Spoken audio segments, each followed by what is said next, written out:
Le cours de l'histoire. Xavier Mauduit.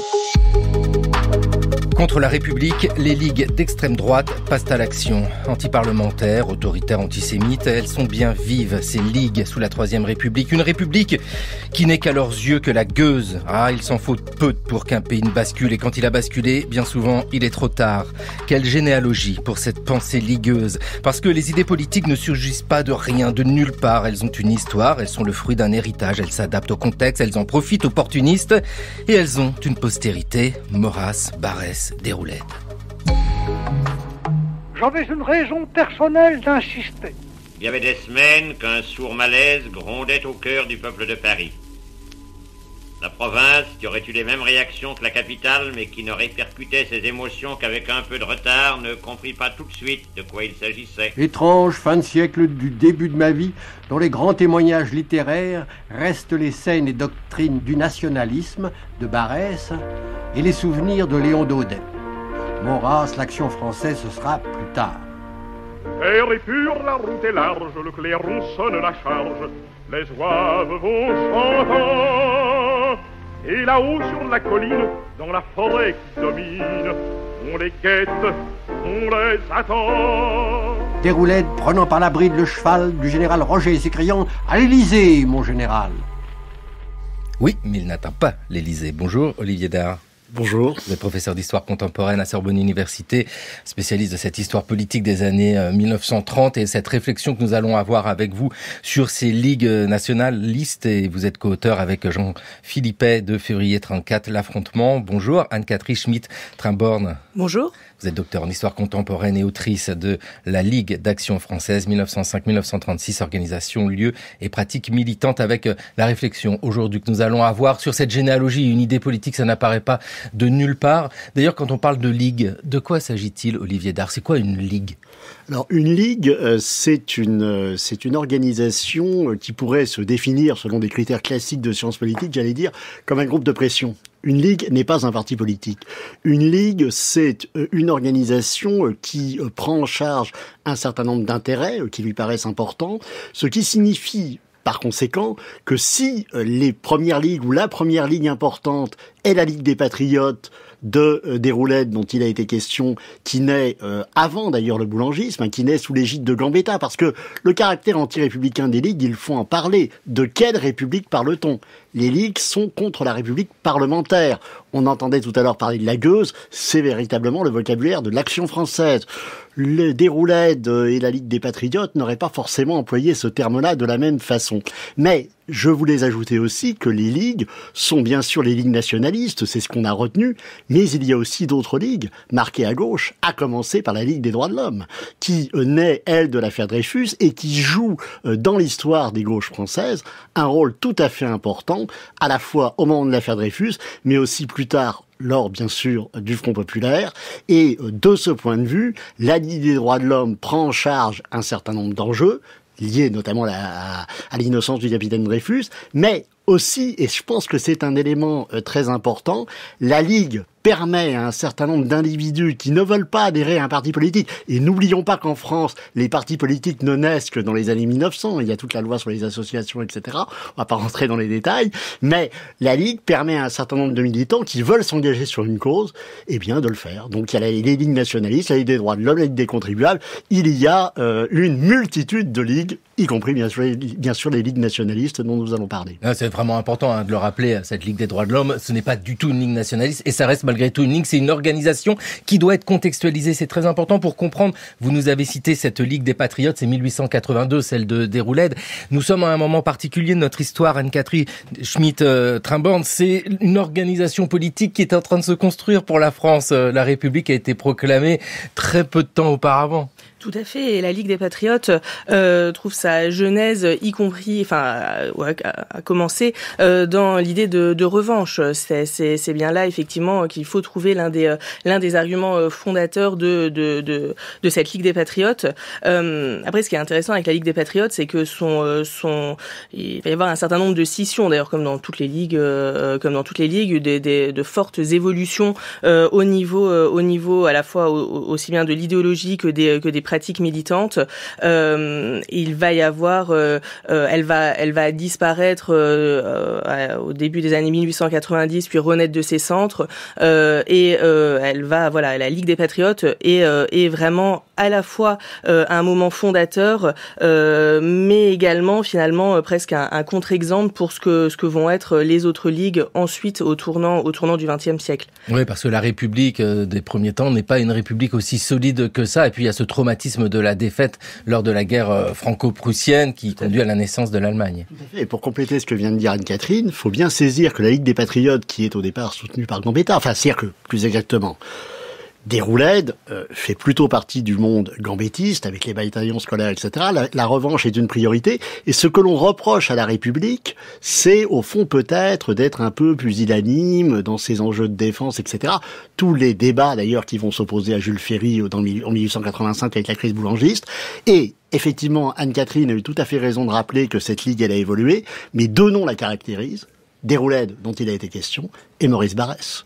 Maurice Barrès, député boulangiste, proche de Déroulède, a été, quand Déroulède est mort en 1914, le dernier patron de cette Ligue des Patriotes, qui est moribonde au lendemain de la Première Guerre mondiale, et qui va donner les jeunesses patriotes, dont on parlera tout à l'heure, celle de Pierre Tétinger. Oui, parce que c'est une histoire des idées, il faut le rappeler. Il y a de l'action, ne serait-ce que par l'organisation d'une ligue, mais il y a de la pensée, et nous citons ces noms les uns après les autres, Déroulède, Maurras, Barrès, etc. Ce sont des penseurs, des gens qui écrivent, qui analysent la société. Historienne de ce monde-là, Anne-Catherine Schmitt-Trimborn, c'est aussi une histoire des idées, mais une histoire sociale. Les idées, on peut pas les mettre de côté. Tout à fait, c'est une histoire des idées. Et d'ailleurs, tous ces noms que l'on cite sont peut-être plus des penseurs finalement que des activistes au sens militant du terme. Et du coup, l'histoire de leurs idées, l'évolution de leurs idées, avec la spécificité, mais je pense qu'on y reviendra tout à l'heure, très forte, du nationalisme intégral de Maurras. Qui se distingue très fortement de la pensée de Déroulède ou de Barrès. Oui, bien sûr, ce sont des idées avec, en plus, dans le cadre de ces ligues, dans ces structures militantes très particulières, la volonté de les transmettre, les idées. C'est-à-dire il s'agit pas uniquement de on conteste, effectivement, ce sont des groupes de pression, mais il y a aussi la volonté de transmettre des idées et concrètement, c'est ce que disait Maurras, par exemple, pour l'action française, occuper les esprits avant d'occuper la rue. Et ça, c'est quelque chose qui est assez important dans ces fameuses ligues du XXe siècle, du début du XXe siècle. Ce qui occupe les esprits au début de ces ligues, à leur naissance dans ces années 1870-1880, la première ligue, on l'a dit, c'est 1882, c'est évidemment, je ne sais pas si on peut parler d'une idée de revanche, mais en tout cas, c'est ce traumatisme de la défaite française. On peut ne pas partager certaines idées de Paul Déroulède. On peut désapprouver le coup d'État qu'il tenta en 1899 pour renverser la République parlementaire et qui lui valut de passer en haute cour. On ne peut pas lui dénier la qualité de très grand patriote. Né à Paris en 1846, il était le neveu d'Émile Augier. Mieux que quiconque, celui-ci pouvait lui faciliter ses débuts de poète et d'auteur dramatique. Après avoir fait son droit, Paul Déroulède s'engagea dans un régiment de chasseurs à pied et gagna très rapidement ses galons de lieutenant. Revenu à la vie civile, il débuta en 1872 par un petit volume très remarqué, Les Chants du Soldat, ouvrage qui fut couronné par l'Académie française et qui fut bientôt suivi par les Nouveaux Chants du Soldat. Dans ces opuscules se trouve la fameuse chanson « Le Clairon ».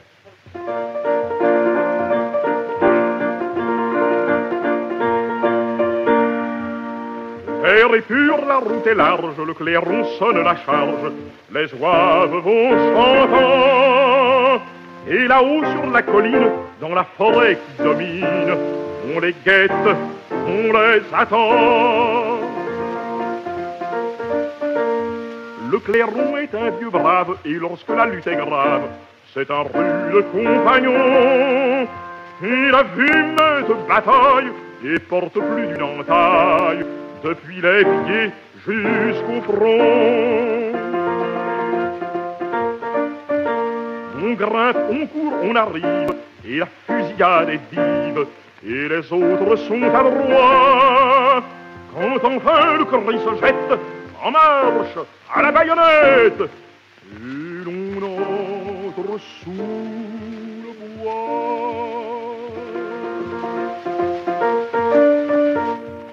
Nous venons d'entendre une archive de 1946, c'est Raoul Praxi. Alors Raoul Praxi, c'est auteur dramatique, c'est comédien, mais qui évoque Déroulède, parce que Déroulède est un personnage incontournable de cette pensée politique, avec une chanson, là on vient de l'entendre, Le Clairon. Je pense qu'on n'imagine pas aujourd'hui le succès d'une telle chanson. Olivier Dard, un homme comme Paul Déroulède, quand il crée la Ligue des Patriotes en 1882, il est issu de quel univers? Il est porteur de quelles idées? Il est, pour le coup, un républicain, je crois qu'il faut le dire, mais un républicain, donc il n'est pas monarchiste, c'est un élément très important, c'est ce qui va le différencier évidemment plus tard de l'Action française, mais qui va, à l'heure où effectivement la République se cherche, hein, bon, il y a quand même eu la crise du 16 mai 77, mais la République se cherche, Déroulède, au fond, est à la fois un héritier de l'Empire, c'est un plébiscitaire, d'où le terme d'ailleurs césariste, hein, qui lui a été parfois accolé. C'est un plébiscitaire, c'est un homme qui considère que la République parlementaire n'est pas efficace. Et donc, en particulier pour la question de la revanche, la politique extérieure, etc. Ça, c'est le deuxième point. Et c'est en même temps quelqu'un qui est dans une forme un peu d'entre-deux, c'est-à-dire qu'il pourrait, à la tête de sa ligue, être finalement, sans doute, un dirigeant politique à part entière, ce qu'il est pour une part, mais c'est quand même autour de lui et à travers lui que le boulangisme va se doter d'une des rares structures politiques qui va le soutenir, parce que il faut bien le voir que dans l'histoire du boulangisme, qu'a très très bien étudié notre collègue Bertrand Joly, ce boulangisme, lorsqu'il est implanté, il n'est pas d'ailleurs si implanté que ça, mais lorsqu'il est implanté notamment à Paris, tient à travers une implantation militante par les réseaux de cette Ligue des Patriotes, qui est effectivement quelque chose de très important. Et effectivement, comme l'a très bien dit tout à l'heure Anne-Catherine, cette Ligue des Patriotes va avoir du mal à se sortir de cet héritage boulangiste, et on va la voir revenir au moment de l'affaire Dreyfus, sauf que là, évidemment, il y a beaucoup de concurrence. On va pas citer toutes les lignes, mais il y a la ligne antisémitique de Guérin, il y en a beaucoup d'autres. Et on parlait tout à l'heure des intellectuels, on y reviendra peut-être, il y a une ligue qui est très importante, qui est la Ligue de la Patrie française, de Jules Lemaître et des autres, pour bien montrer qu'on est en présence de courants où effectivement un certain nombre de ce qu'on appelle, ou de ce qu'on va appeler les intellectuels, jouent un rôle important. Tous les intellectuels n'ont pas été Dreyfusards, pardon. Oui, c'est important de le dire. Anti-Dreyfusards. Et le mot intellectuel lui-même était plutôt une insulte. C'était Barès, et le terme est retourné, effectivement. Avec des intellectuels, soit, et des militants. C'est important de rappeler cette organisation qui permet de comprendre le succès de ces ligues. Oui, tout à fait. Et pour revenir à la Ligue de la Patrie française, ou pour enchaîner, effectivement, cette Ligue de la Patrie française est très importante, même si finalement elle a une durée de vie relativement courte. Il n'empêche qu'elle est fondée dans la tourmente de l'affaire Dreyfus en 1898 et dans un objectif très clairement anti-Dreyfusard, pour s'opposer à la Ligue des droits de l'homme. Voilà, et on va y retrouver un certain nombre de républicains, parce que cette ligue, encore une fois, est républicaine, de républicains nationalistes et anti-Dreyfusards. Et on va d'ailleurs y retrouver les deux futurs fondateurs de l'Action française, à savoir Henri Vaugeois et Maurice Pujolt, qui au départ s'engagent dans cette Ligue de la Patrie française, mais ne vont pas y retrouver le militantisme qu'ils espéraient, ne vont pas y retrouver l'action qu'ils auraient voulu développer, et vont finalement ils ne vont pas non plus d'ailleurs réussir à faire intégrer Maurras dans le comité directeur, et vont finalement s'engager pleinement dans l'Action française, qui n'est pas encore une ligue à ce moment-là, parce que l'Action française, fondée elle aussi en 1898, est au départ un comité de réflexion, justement intellectuelle, pour reprendre ce terme un petit peu anachronique, mais en tout cas un comité qui ne deviendra une ligue qu'en 1905, après d'ailleurs la dissolution de la Ligue de la Patrie française, même si il y a pas forcément de lien. Donc oui, le militantisme, le fait qu'il a la volonté d'agir, de réfléchir certes, mais d'agir aussi. Donc, petite parenthèse d'ailleurs pour la Ligue de la patrie française 1898. Parmi les noms associés à cette ligue, on va trouver Jules Lemaître, François Coppée, qui sont des auteurs dramatiques. François Coppée, c'est la poésie. Eh ben non, on les retrouve engagés. Donc Olivier Dard, c'est ce que vous disiez. Bien sûr, on les trouve L'intellectuel, engagés. c'est pas que Zola. Et ce sont, bien sûr. Et François Coppée et Jules Lemaître, en plus à l'époque, sont des auteurs extrêmement connus. Aujourd'hui oubliés, mais extrêmement connus. Et ce qui caractérise aussi cette Ligue de la patrie française, c'est aussi son souci, et c'est ce qui va gêner d'ailleurs Maurras, qui va construire ensuite l'action française en réaction contre ça, c'est le souci de la respectabilité. Ces gens, vous parliez des idées de l'action, ces gens ne veulent pas finalement que la Ligue s'engage véritablement dans la rue. Donc de ce point de vue, regardez la liste des signataires de la Ligue de la patrie française, c'est très intéressant, mais quand on regarde effectivement ce qu'elle a fait concrètement sur le terrain, on voit très bien que son rapport à l'action n'est absolument pas le même que celui de la Ligue des Patriotes, par exemple. On parlait tout à l'heure de Déroulède avec le général Roger, etc., etc. Les hommes de la patrie française sont sur un tout autre registre. Et à la base, le militant de base, en gros, ça recrute dans quel univers social ? Et bien là également, il y a une très forte évolution au cours de notre période, ou en tout cas au cours des premières années du XXe siècle. Ce qui est certain, c'est que ces ligues nationalistes, même si elles ont des terreaux sociologiques différents les unes et les autres, vont réussir au fil des années à recruter sur des terrains sociologiques du coup différents, et vont s'ouvrir dans une certaine mesure au monde ouvrier, oui, certes, mais surtout aux classes moyennes, surtout effectivement à la petite, aux notabilités provinciales. Ce sera vraiment un des enjeux importants.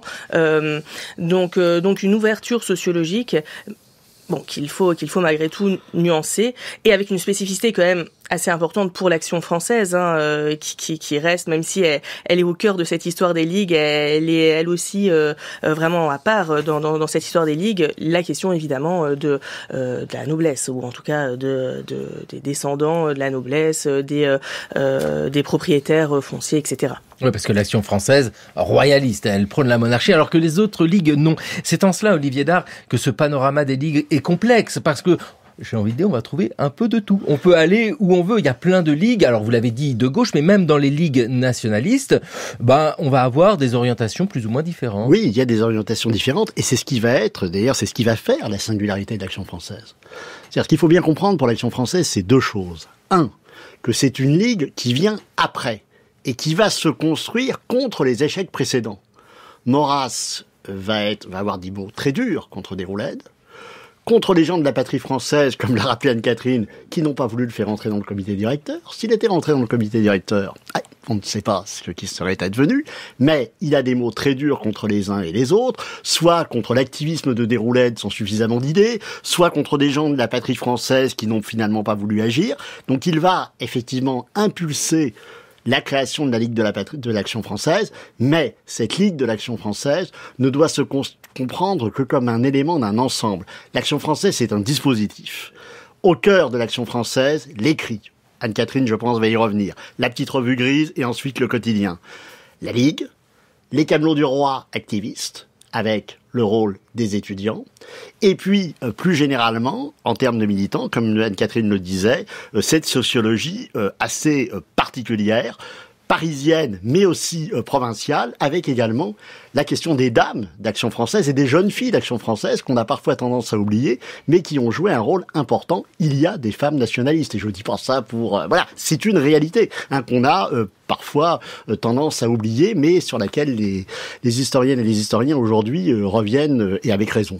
Diffuser les idées, bien sûr, c'est très important. Diffuser les idées, trouver de l'argent, avoir le moyen d'occuper l'espace. Aujourd'hui, on dirait médiatique. Il n'y a pas la télévision, il n'y a pas la radio à ce moment-là, mais il y a de nombreux écrits et on lit beaucoup en cette fin du 19e siècle, début du 20e siècle. Exactement. Et ce qui a fait la force de l'Action française, c'est très clairement le quotidien quotidien. Le quotidien, l'Action française, fondée en 1908, qui va devenir un succès. C'est un succès d'édition. On le lit beaucoup, y compris évidemment parmi les opposants à l'Action française.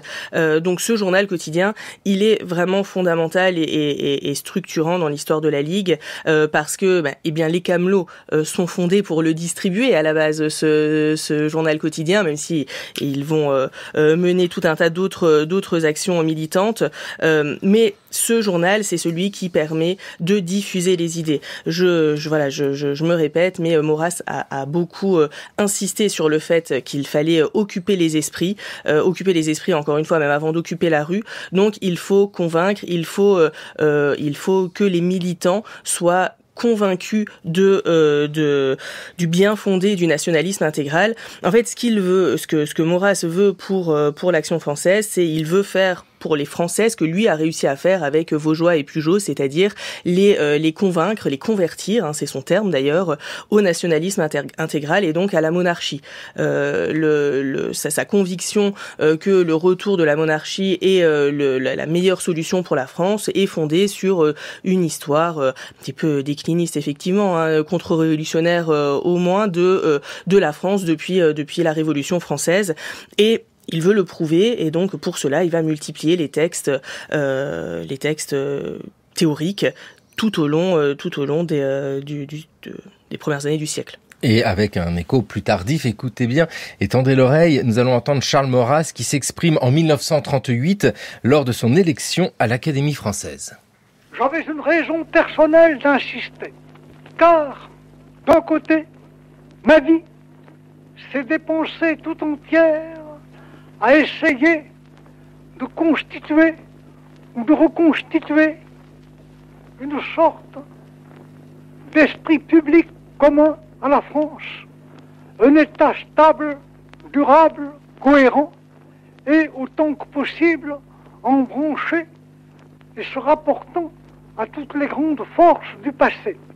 En même temps, je ne pouvais compter à cet égard que sur des adhésions personnelles.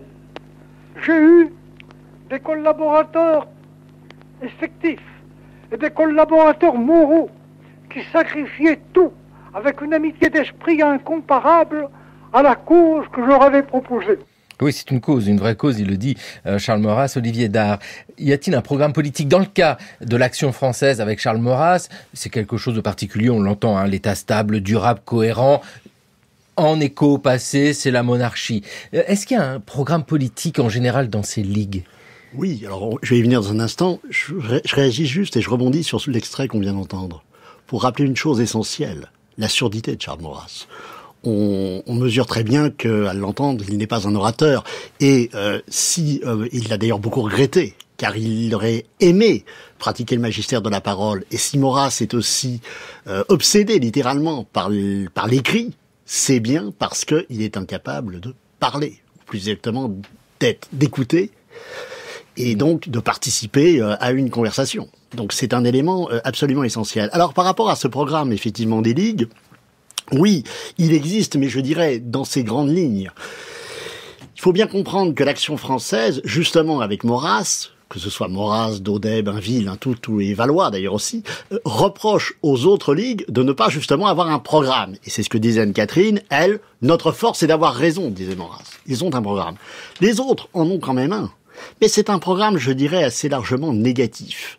C'est-à-dire que ce qu'ils constatent, c'est d'abord la faiblesse du régime, et donc s'associe à cette question ligueuse l'antiparlementarisme, qui est absolument structurant. La figure du député, du parlementaire, des parlementaires d'ailleurs, comme disait Léon Daudet, est absolument essentielle, ce qui ne va pas empêcher un certain nombre d'entre eux d'être élus à la Chambre. Premier élément. Deuxième élément important, on parlait de la revanche, et plus largement d'ailleurs par rapport à la revanche, la question du rapport à l'Allemagne, la nécessité de recouvrer les provinces perdues qui se retrouvent en 1913-1914, mais avec un nationalisme qui n'est pas en France un nationalisme expansif, beaucoup plus défensif qu'expansif, ce qui explique qu'avant 1914, les lignes nationalistes sont plutôt réservées quand ce n'est hostile, faut voir la périodisation par rapport à l'empire colonial qui avait été souhaité par Jules Ferry. Troisième élément, c'est un discours sur la concorde. avec la concorde sociale, nationale, avec effectivement un certain nombre d'éléments qui ont pu emprunter à un nationalisme d'avant l'affaire Dreyfus. C'est toute l'expérience de la cocarde avec Barrès, où un certain nombre de futurs socialistes ont participé à ce journal, car n'oublions pas évidemment l'importance de cette montée du socialisme avant 1914.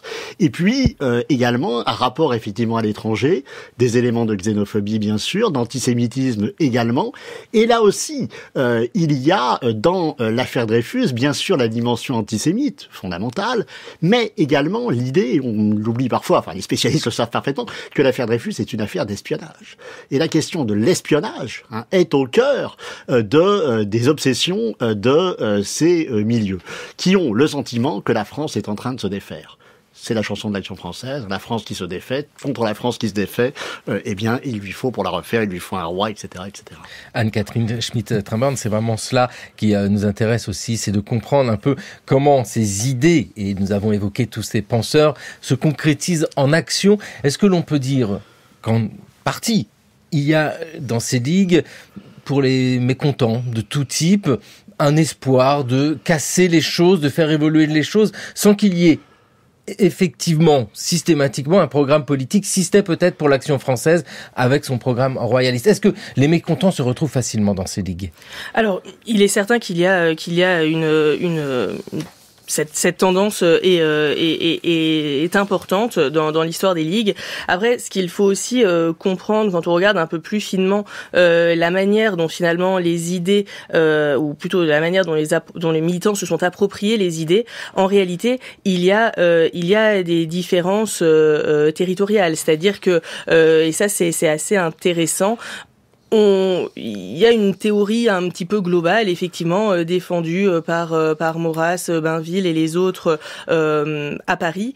Et il y a finalement dans les pratiques une récupération militante territorialisée. Je donne un exemple, par exemple, dans l'Est de la France, le nationalisme est bien plus important, ou en tout cas l'aspect nationaliste est plus important que le monarchisme. Et on le voit à travers les différents mots d'ordre, les mots, enfin les termes que l'on retrouve sur les affiches, les actions diverses et variées.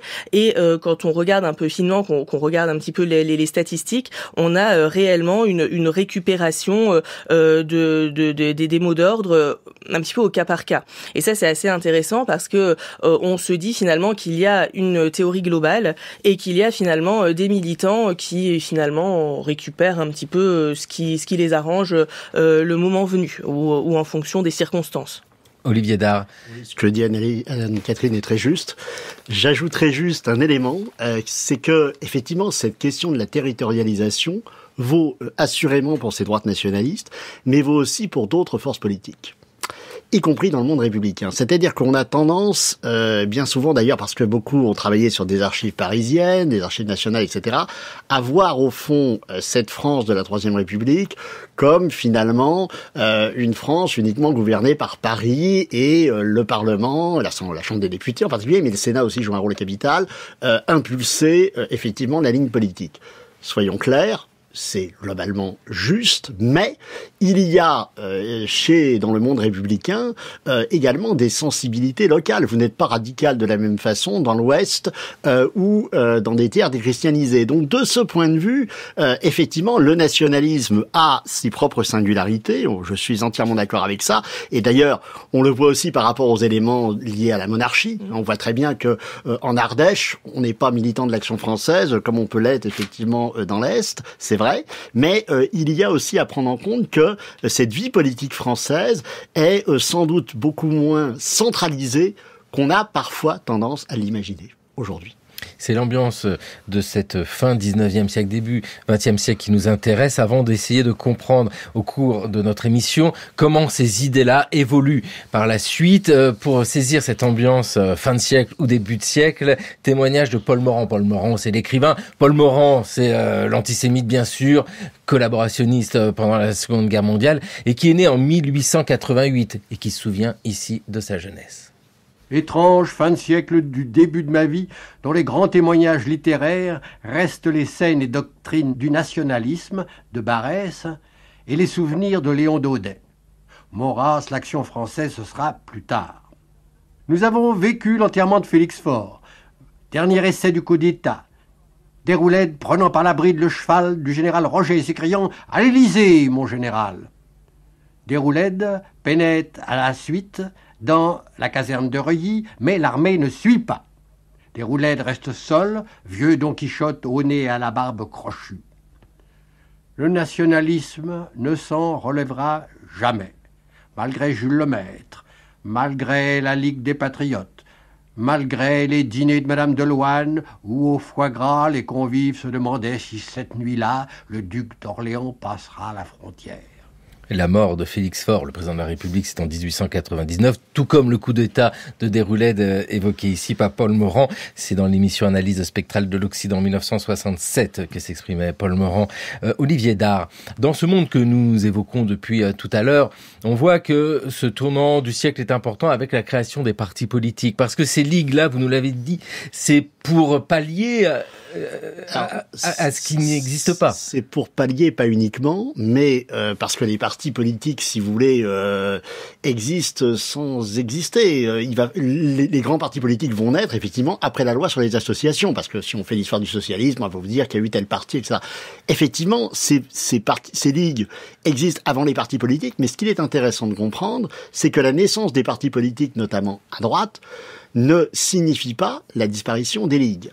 Et de ce point de vue, il y a dans la relation entre les ligues et les partis une relation assez particulière, en ce sens que vous avez au début du XXe siècle la naissance d'un certain nombre de partis politiques importants à droite, l'alliance de Jacques Piou avec Albert Demain, donc on a les catholiques ralliés, la Fédération républicaine, etc. On va pas tous les énumérer, mais ce qu'il est important de comprendre, c'est que ces partis politiques vont être principalement ce qu'on appellerait dans le jargon un peu ancien d'ailleurs sur ce plan-là de la science politique, des partis de cadres, des partis d'élus.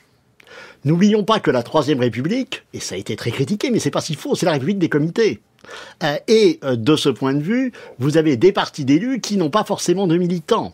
Et la Ligue va être le moyen pour les partis d'avoir, à l'occasion des campagnes électorales, alors l'Action française n'est pas concernée, mais d'autres vont l'être, avoir à l'occasion des campagnes électorales des militants qui peuvent s'occuper des distributions de tracts, des services d'ordre, etc., etc. La Ligue va être aussi un moment d'apprentissage pour un certain nombre de futurs dirigeants politiques qui passeront de la Ligue au parti. Parmi les personnes, j'allais dire, célèbres, alors, je suis pas sûr que nos auditeurs les connaissent, mais enfin, il y a eu Louis Jacquinot, il y a eu Édouard Frédéric Dupont, l'inénarrable et l'inamovible député du 7e arrondissement, venu effectivement des ligues vers les partis, et effectivement, toute l'histoire des ligues, mais ça on va en reparler pour l'entre-deux-guerres, va être une histoire au fond conditionnée par cette dualité, des gouvernements de droite pouvant soutenir les ligues, plus ou moins, y compris avec un certain nombre d'éléments financiers, parce que ces ligues, elles en ont besoin, ces forces politiques, au moment des campagnes électorales. Et on verra que progressivement, les ligues vont vouloir s'émanciper des partis, mais c'est la fin de cette histoire. Avec, dans le cas de l'Action française, une trajectoire particulière ? Alors oui, l'Action française, donc à la base mouvement intellectuel, puis une ligue fondée en 1905. Une nébuleuse d'organisation. Olivier Dard l'a bien expliqué tout à l'heure, les camelots, les dames d'Action française, les étudiants d'AF, etc., etc. Bon, on va pas revenir sur l'organisation globale.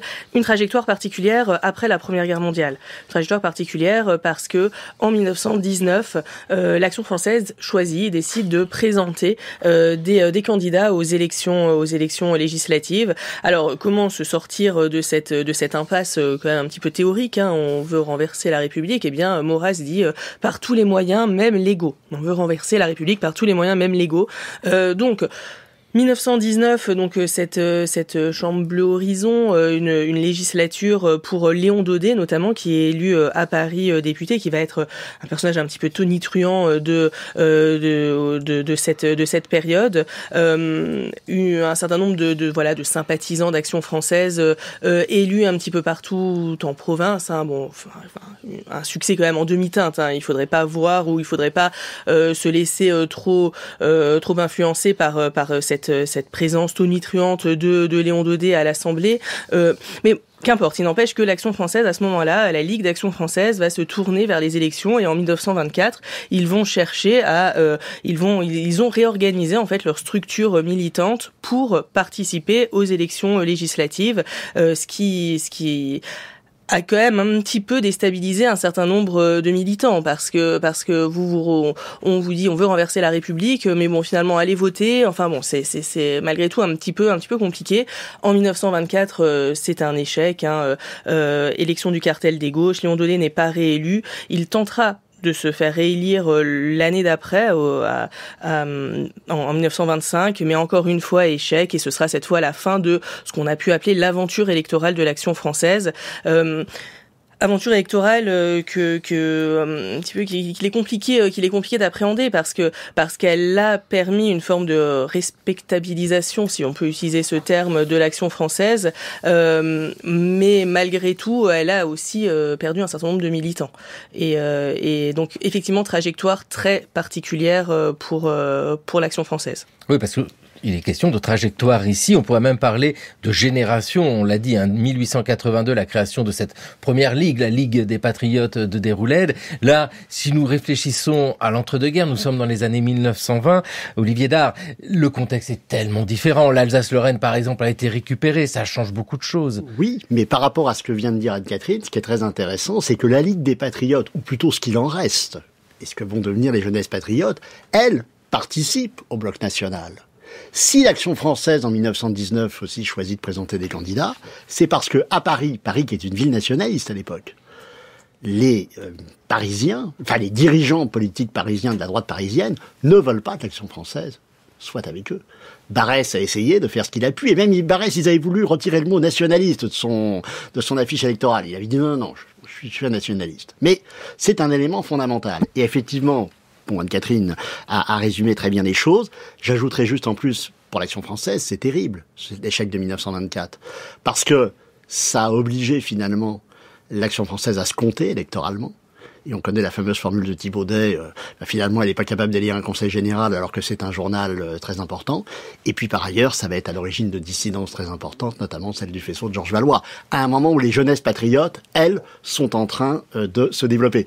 Car si l'Action française a été très marquée par la condamnation du Vatican en 1926, 1924, Anne-Catherine le disait, c'est un moment très important de la crise de la Ligue.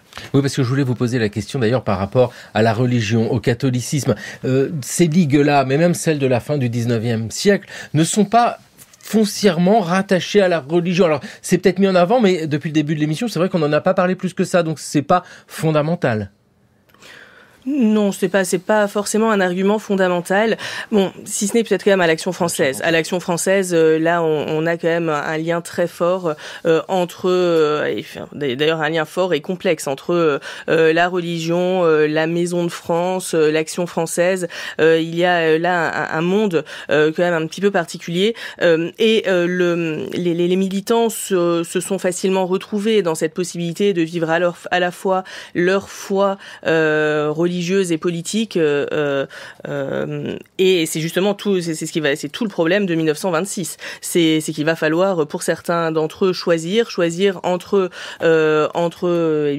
l'Église et leur journal, parce que c'est bien ça qui se jouait vu que le journal avait été condamné et c'est effectivement compliqué. Pour les autres ligues, c'est vraiment moins mis en avant. C'est le caractère monarchiste de l'Action française qui fait forcément qui a généré ce lien très fort avec l'Église.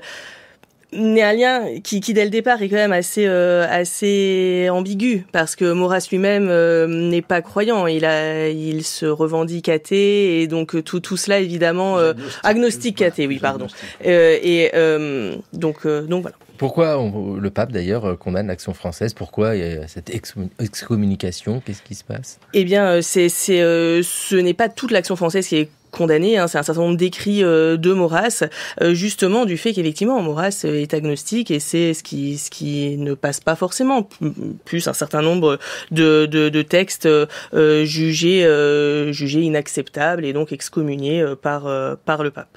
Et en 1924, face à tous ces mouvements divers, face à ces ligues, la gauche, elle, s'unit, c'est le cartel des gauches, elle remporte les élections.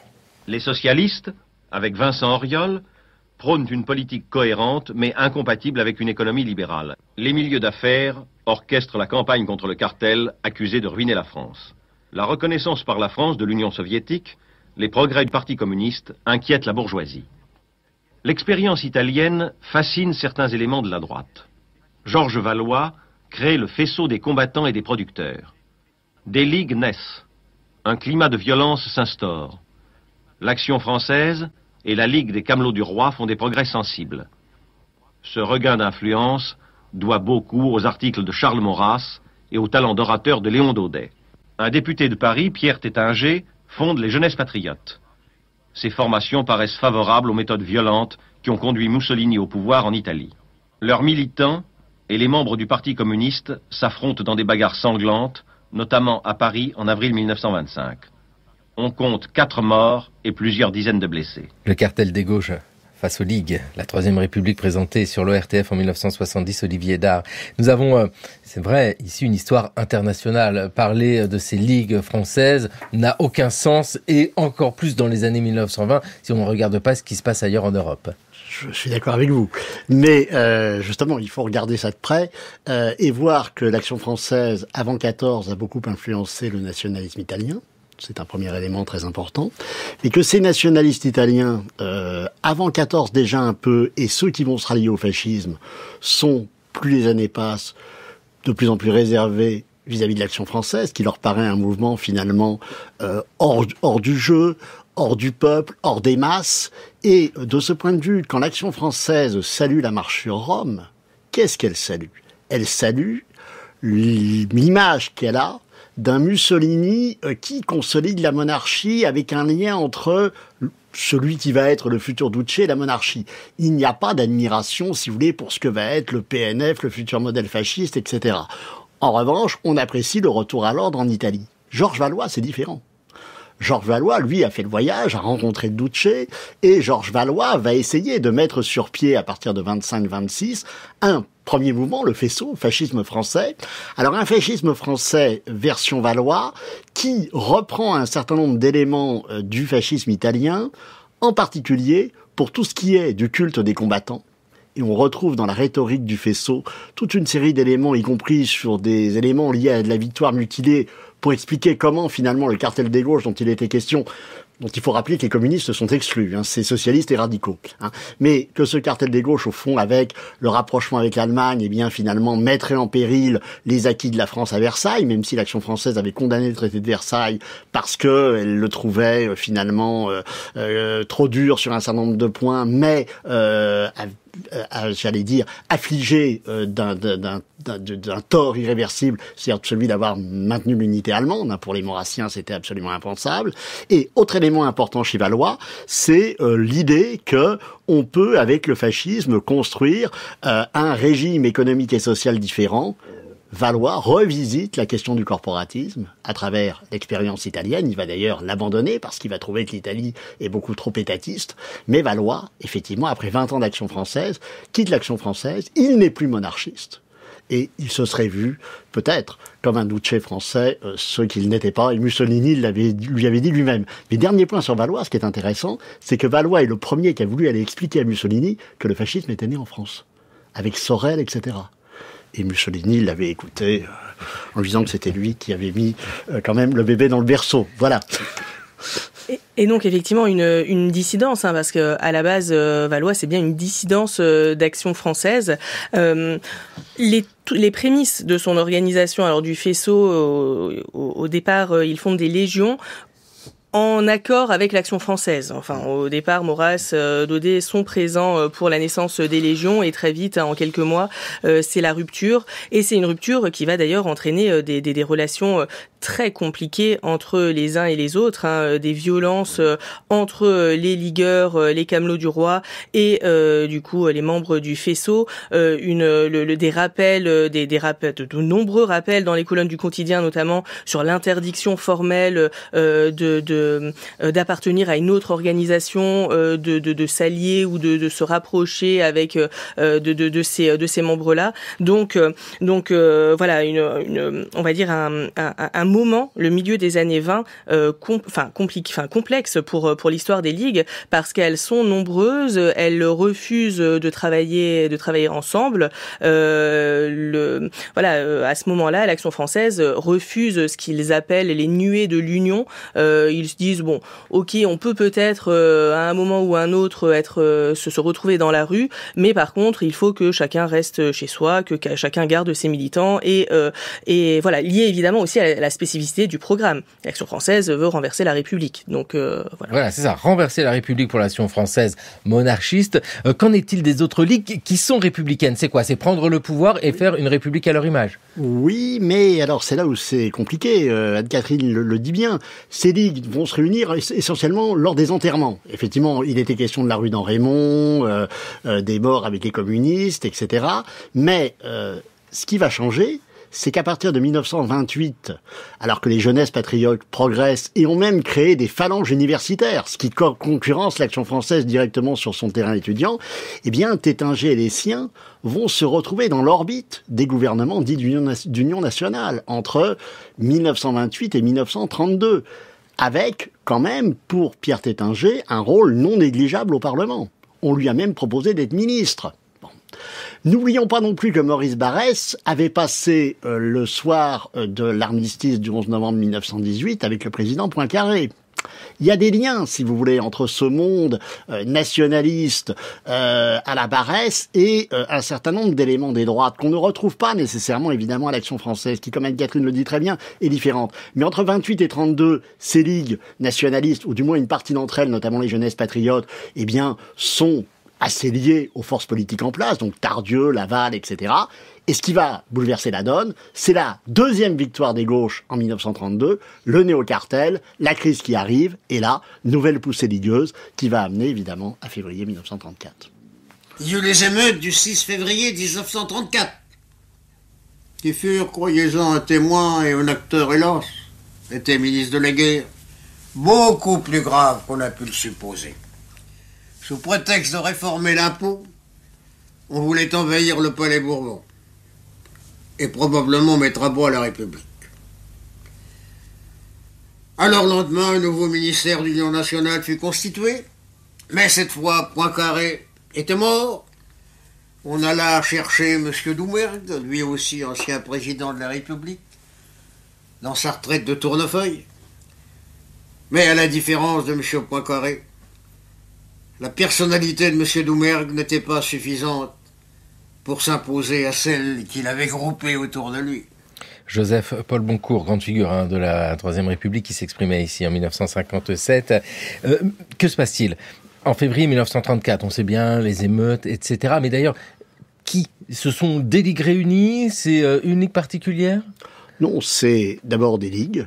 Toutes les ligues sont là, mais elles ne sont pas forcément Escalité, place de la Concorde.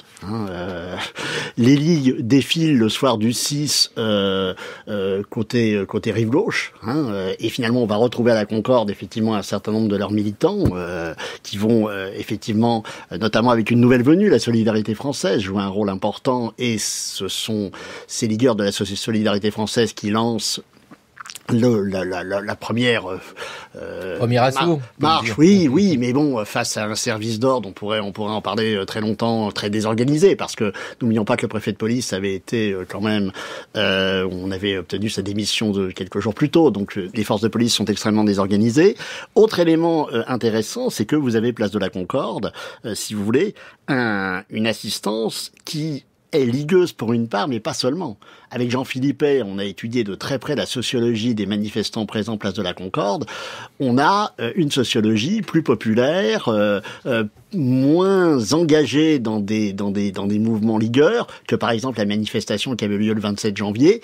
Et j'ajouterais que même les morts des ligues, dont on a beaucoup parlé, il y a 19 morts quand même, un du côté des forces de l'ordre, 18 de l'autre côté, et les morts de l'Action française, etc., des jeunesses patriotes, ne sont pas des ligueurs de premier plan. Ils ont été mis en avant évidemment par leurs organisations, mais ils ne sont pas des ligueurs de premier plan. En réalité, cette soirée du 6 février doit être comprise comme un élément d'une séquence. Il y a le 6. Le 7 aurait pu être particulièrement violent, mais comme l'expliquait, si je puis dire, Paul Boncourt, le gouvernement d'Aladi avait démissionné. Mais n'oublions pas les manifestations du 9 du Parti communiste, du 12 à Paris et en province. Il y a une réaction de gauche contre cette poussée ligueuse en 1934 à Paris, un peu, mais surtout en banlieue et en province.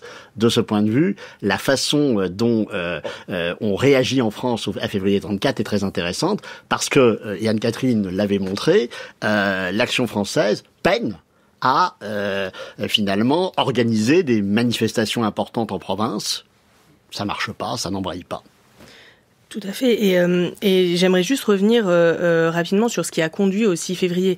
Alors, plusieurs choses. Déjà, effectivement, cette poussée ligueuse, cette nouvelle poussée ligueuse autour de 1933, avec la naissance de nouvelles organisations, la Solidarité française, le francisme, ou les francismes de Bucard, de Coston, enfin, de différents, les Croix de Feu, évidemment, dont il faut à tout prix parler pour comprendre ce moment particulier.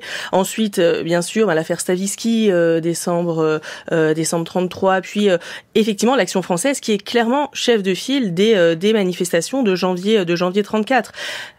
Le 6 février, par contre, il n'y a pas d'entente globale entre les ligues dans l'espoir de renverser la République ou ça pour le coup c'est assez on a assez dépouillé les archives pour pouvoir le dire. Il n'empêche qu'après le 6 février, il y a là, pour le coup, cette fois, une vraie volonté de s'entendre et de créer ce qui s'appelle à cette époque un front national. Le problème, c'est que Delaroque, républicain, refuse de travailler avec Maurras, le monarchiste, finalement, ce Front national ne va pas conduire à grand-chose en 34-35, et de toute façon, 36, ce sera les dissolutions. Donc, Et puis le Front populaire, bien sûr. Cette utilisation de nom Front national avec Olivier Dard. Faut le dire, une histoire générationnelle, c'est très important. Quand Barrès écrit Les Déracinés, on est en 1897, ça baigne l'ensemble de ces générations-là. Ces idées-là traversent, ce sont des livres qui sont lus, les idées de Maurras sont toujours mises en avant, il est élu à l'Académie française en 1938. Ce sont des idées qui baignent la société. Oui, mais Barrès, lui, commence, sans reprendre la vieille formule de Monterland, Barrès est davantage oublié. Il faut bien le dire, même s'il peut être célébré au sein des jeunesses patriotes. Mais Maurras pèse davantage. Mais effectivement, ce qui est intéressant aussi, c'est l'échec du Front national.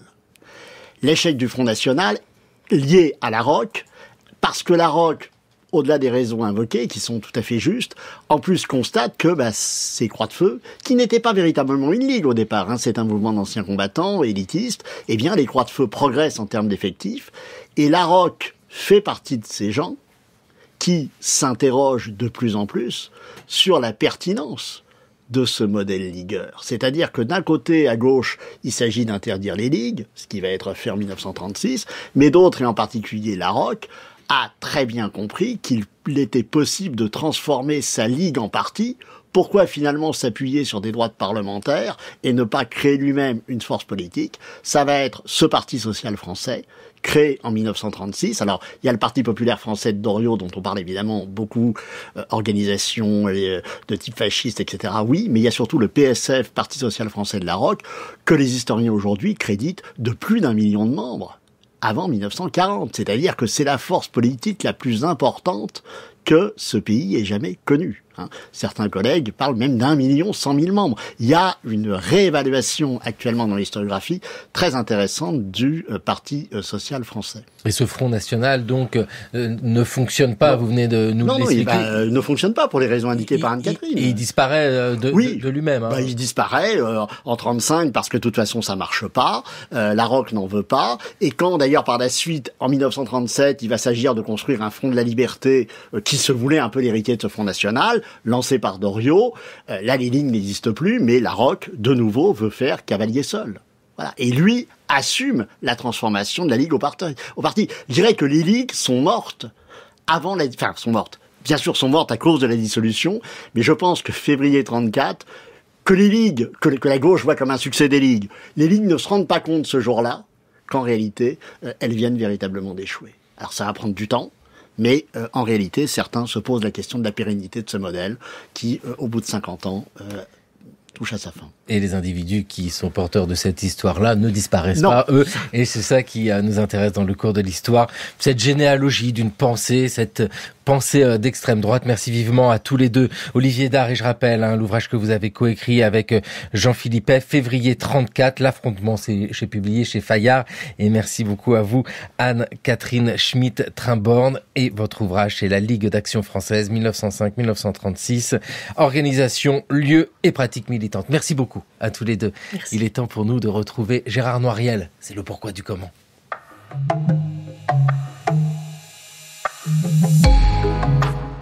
Comment les études postcoloniales sont-elles devenues décoloniales ?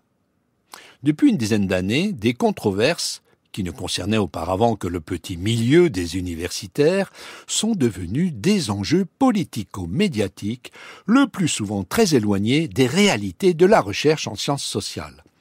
L'exemple le plus récent est illustré aujourd'hui par les polémiques autour des études décoloniales. Celles-ci s'inscrivent dans le prolongement d'un domaine qui était désigné auparavant sous le label postcolonial.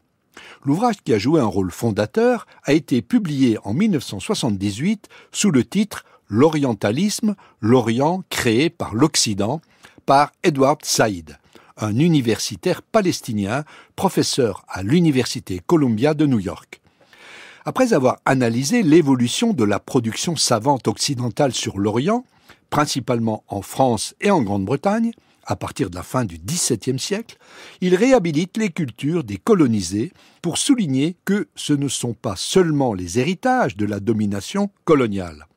Inversement, il montre que les cultures des colonisateurs ont elles aussi été profondément travaillées par l'exercice de cette domination. Enfin, Saïd met en évidence les dispositifs idéologiques que la décolonisation aurait laissés pratiquement intacts, ouvrant ainsi la perspective d'une critique du passé colonial dans le présent de nos sociétés. C'est en référence à ce livre que le terme postcolonial a été proposé à la fin des années 1980 pour décrire cette hybridité culturelle et les formes de domination qu'elle implique. Les Postcolonial Studies ont connu un énorme succès dans les années 1990 en s'ouvrant sur toutes les disciplines relevant des sciences sociales et en prenant pour objet toutes les aires culturelles, au point d'inclure ceux qu'on a appelés les colonisés de l'intérieur, issus des migrations en provenance des anciens empires coloniaux. Mais très vite, les thèses défendues par les Postcolonial Studies ont fait l'objet de vives critiques au sein même du champ universitaire. Certains ont reproché à ces partisans d'afficher un radicalisme politique dont les résultats concrets étaient insignifiants. D'autres ont affirmé que les Postcolonial Studies reflétaient surtout les états d'âme d'intellectuels cooptés dans les meilleures universités américaines et s'exprimant dans une langue étrangère aux populations qu'ils prétendaient incarner. Sur le plan scientifique, on a mis en cause la tendance à restreindre le discours colonial à un ensemble de textes, en ignorant les rapports sociaux. D'autres critiques ont reproché aux études postcoloniales de présenter le monde colonial comme un bloc, en niant les spécificités des peuples concernés. Néanmoins, l'accent mis sur les questions culturelles depuis les travaux fondateurs d'Edward Said a permis de mieux les prendre en compte dans les recherches relevant de l'histoire coloniale, ce qui a considérablement enrichi notre compréhension de cette forme multiséculaire de domination. Malheureusement, ceux qui s'intéressent à ces questions uniquement pour alimenter leur fonds de commerce politique sont incapables de faire la différence entre les discours militants et les études qui enrichissent nos connaissances sur le passé. Merci Gérard Noiriel, c'était le cours de l'histoire sur France Culture, une émission réalisée par Thomas Beau, préparée par Laurence Millet, avec aujourd'hui à la technique Ludovic Auger. Le cours de l'histoire, une émission préparée par Tom Undenstock, Jeanne Delecroix, Toscane Vudesch, Jeanne Copet, Mathieu Copal et Mayouen Guiziou. Cette émission et toutes les précédentes sont à écouter, à podcaster sur notre site franceculture.fr et sur l'application Radio France.